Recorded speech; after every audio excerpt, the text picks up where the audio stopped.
Picture this. 10 gallons of water, poured straight onto a windshield, one jug at a time, in wind chill that felt like the negatives. And then you just wait for it to freeze. This one's straight from Reddit, and I'll let the poster tell it. Here's how it went down. The poster says it started with a brutal night of snow, 8 inches of it, with a wind chill that made the air feel like it could bite. Their own car was out of commission, so the only option was their partner's car.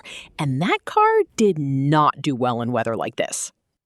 So the poster spent 45 freezing minutes digging that car out by hand just to make a quick grocery run. 45 minutes of shoveling in air that cold for one trip to the store. They were gone about an hour. When they got back, someone else's car was sitting in the spot they just cleared. The poster explains their building doesn't have assigned parking, but in winter, there's an unwritten rule everyone follows. You shovel it, it's yours. Their neighbor knew that rule. He parked there anyway. The poster says they were furious. So they went inside, filled 2-gallon jugs with water, walked back out, and poured them straight onto the neighbor's windshield. Then did it again and again. By their count, it was close to 10 gallons total, and the cold was doing half the work for them. Each pour was freezing solid before the next one even landed. And yeah, it only gets colder from here. It sat like that all night, layer after layer of ice, locked onto that glass in the freezing dark. And the poster says the next morning they got to stand there and watch their neighbor scrape at it, layer after stubborn layer, getting nowhere fast. This is the part that gets me. No tools, no damage, just time. Lots and lots of wasted time.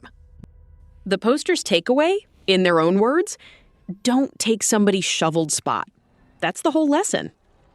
Okay, that's the poster's story. Now let me step out of the narrator's seat and give you mine. First, the jury. A lot of the top replies weren't even arguing. They were trading their own versions of this. One person shared a near-identical standoff over a shoveled spot, where they just walked away and let the thief sit there. Another told a much harsher one. Someone stole a dugout spot in a rough winter and came back to find their tire slashed. Compared to that, a lot of commenters actually saw the poster's move as the restrained option. Here's where I land. The neighbor is the one in the wrong here. Everybody in that building understood the shovel it, you own it rule. And he ignored it anyway, knowing exactly what he was doing. What the poster did back is petty, sure, even a little juvenile, but nothing was damaged, nothing was permanent. And it fits the crime it was answering. The comments are right there with me on that. So, has anyone ever stolen a spot you spent real effort clearing out? Tell me your version in the comments. I want to hear how petty you got. If this verdict sat right with you, leave a like and subscribe so the next case shows up in your feed automatically. Now let's hear the next one. Case 2. What do you do when the teacher grading your papers isn't actually grading your papers at all? When 3 drafts, covered in her own red ink, still come back marked a D+. Here's how the poster tells it, in their own words. They were the kind of high schooler teachers usually liked. Quiet, decent grades, on the school paper, played sports, stayed out of trouble. Solid honors track since freshman year. Then, second semester of junior year, they landed in an honors classical literature class. And that's where things went sideways. The new teacher decided, for reasons the poster never figured out, that she didn't like them. Maybe it was the odd time they dozed off in class, undiagnosed thyroid issue, 5 a.m. swim practice, that kind of exhaustion. Whatever it was, it turned into a pattern fast. The first essay came back a D. For a student whose worst grade anywhere else was a C, that stopped them cold. When they asked what went wrong, the feedback was one word: uninspired. Asked for an example of inspired work, they were told to come to study hall instead, where the teacher spent an hour telling them, essentially, that they weren't smart enough to be there. And yeah, this is where it starts going bad. Determined to fix it, they leaned on a friend, the eventual valedictorian, who helped rewrite the next paper from the ground up. Another D. Suspicious now, the friend brought both drafts, without saying whose they were, to her own AP English teacher. He called the second one flawless, easily A+, and the first one, the one marked down to a D, he said it was actually the stronger paper, easy A-. Still not fully convinced this was personal, the poster tried once more. 3 separate study hall sessions with the teacher before the next paper was due, taking careful notes each time in her own handwriting, in red ink. 3 fully revised drafts.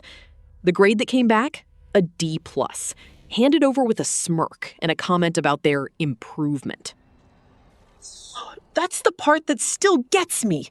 3 drafts, marked up personally in her own ink, and still a D. That's when the calm ran out. The poster brought the paper to their newspaper advisor instead, someone with zero stake in the class, whose student paper had won real awards. He read it and gave it a clean, solid A, no hesitation. With their friend's help, they realized something. Students didn't switch classes without a recommendation, except athletes did, all the time, to protect their eligibility for a season. Case 3. He screamed, "Do you know who I am?" straight into my friend's phone, and spent the next 3 weeks finding out he had no idea who he'd just fired. My friend does a kind of building work almost nobody does anymore. Old restoration techniques, the kind used on protected historic buildings. Methods that take close to a decade to master properly. There are maybe 20 people in the whole country who can do it. He's one of them. He'd been brought onto a major restoration job by a big contracting firm. 5 days in, everything was fine. Until the man who owned the company showed up on site, loud, impatient, convinced every delay was personal robbery. The owner barked at one of the carpenters to fetch him a coffee. The carpenter vanished, smart man, and didn't come back. 15 minutes later, with no coffee in sight, the owner turned on my friend instead and told him to go track it down. My friend said he wasn't part of that crew. He was there for one very specific job, and fetching coffee wasn't in it. That answer did not go over well. The owner told him it didn't matter who signed his contract, subcontractor, employee, whatever. Everyone on that site worked for him, and he'd better go find that coffee right now. My friend, calm as anything, said he didn't appreciate being spoken to that way, and reminded him again that his job was the walls, not errands. The owner asked who he actually worked for. My friend told him, nobody. Self-employed. Just him. And that seemed to make it worse, somehow. Like, being talked back to by an independent tradesman was an even bigger insult than being talked back to by an employee. So the owner asked the classic question, "Do you know who I am?" My friend said yes, and the owner fired him on the spot, screamed at him to get off the site. My friend asked for it in writing. The owner told him to get lost. So my friend pulled out his phone and started recording, just to have proof he'd actually been told to leave. The owner grabbed his hand, phone and all, and screamed into it that he was fired, an idiot, and if he wasn't gone in 10 minutes, he'd be thrown off the site. My friend said, "Cool, no problem," packed up his tools, and walked. And yeah, it gets worse. On his way out, he passed the site manager, who was walking over with the owner's coffee, joking about part-timers leaving early. My friend told him, "No, actually, your boss just fired me. Contract's over." The site manager's face apparently dropped, because here's the part he knew that his boss didn't. My friend wasn't just some guy. He was the only specialist available anywhere close to a deadline. And every other qualified person in the country was already booked solid. This is the part that gets me. By the time my friend got home that evening, he had 12 missed calls. He didn't answer any of them that night. The next day, he laid out his terms. He'd come back, but only for extra pay for every day lost, and a face-to-face apology from the owner himself. Not a phone call, in person. The owner tried to dodge it. Suddenly, out of the country, couldn't possibly apologize face-to-face. Then, when that didn't work, someone above him tried threatening legal action if my friend didn't finish the job. That backfired spectacularly. My friend's the type who says, the way they tell it, he doesn't get louder when he's angry. He just raises the price of peace. The demands got bigger. Apology first, extra pay, the entire contract paid up front, and a hard deadline, because his next booking was already locked in and there was no slack left in his schedule. Then it turned out the site manager, the one who'd tried to smooth things over, had been blamed for not warning his boss in advance and got fired for it. At that point, my friend told the company the apology didn't matter anymore. He'd only ever considered going back as a favor to that site manager. With him gone, there was nothing left to come back for. The company scrambled, offered to renegotiate everything, very generously. Too late. There simply wasn't enough time left on the calendar to finish before his next job started, no matter how much money showed up. So the company brought in an outside contractor instead, someone using a similar-looking but different old technique, with materials my friend knew wouldn't hold up to the strict standards this kind of building requires. And there it is. My friend decided to wait it out, let the man finish, get paid fairly for his work, and only afterward flag the materials to the people who oversee these buildings. He didn't want some other tradesman going home empty-handed, just to settle a score that wasn't his to settle. Meanwhile, the fired site manager landed on his feet. A contact from the project's architect passed his name along, and he ended up with a new contract, better paid than his old job.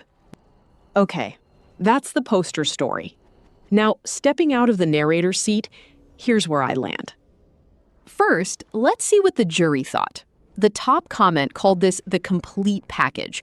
Malicious compliance, asshole tax, ProRevenge, all in one story. Especially the bit where he warned every other specialist not to take the job. Another comment pointed out the beautiful irony.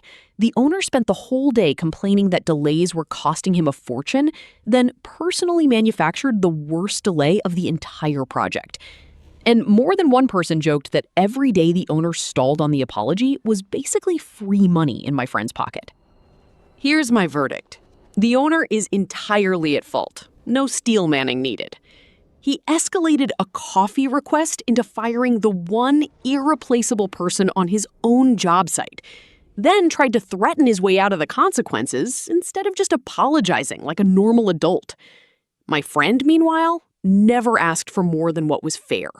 He could have gouged him for every penny once he had the leverage and chose not to, because that's apparently just who he is. The comments are right there with me on this one. Court's adjourned. Karma's been served.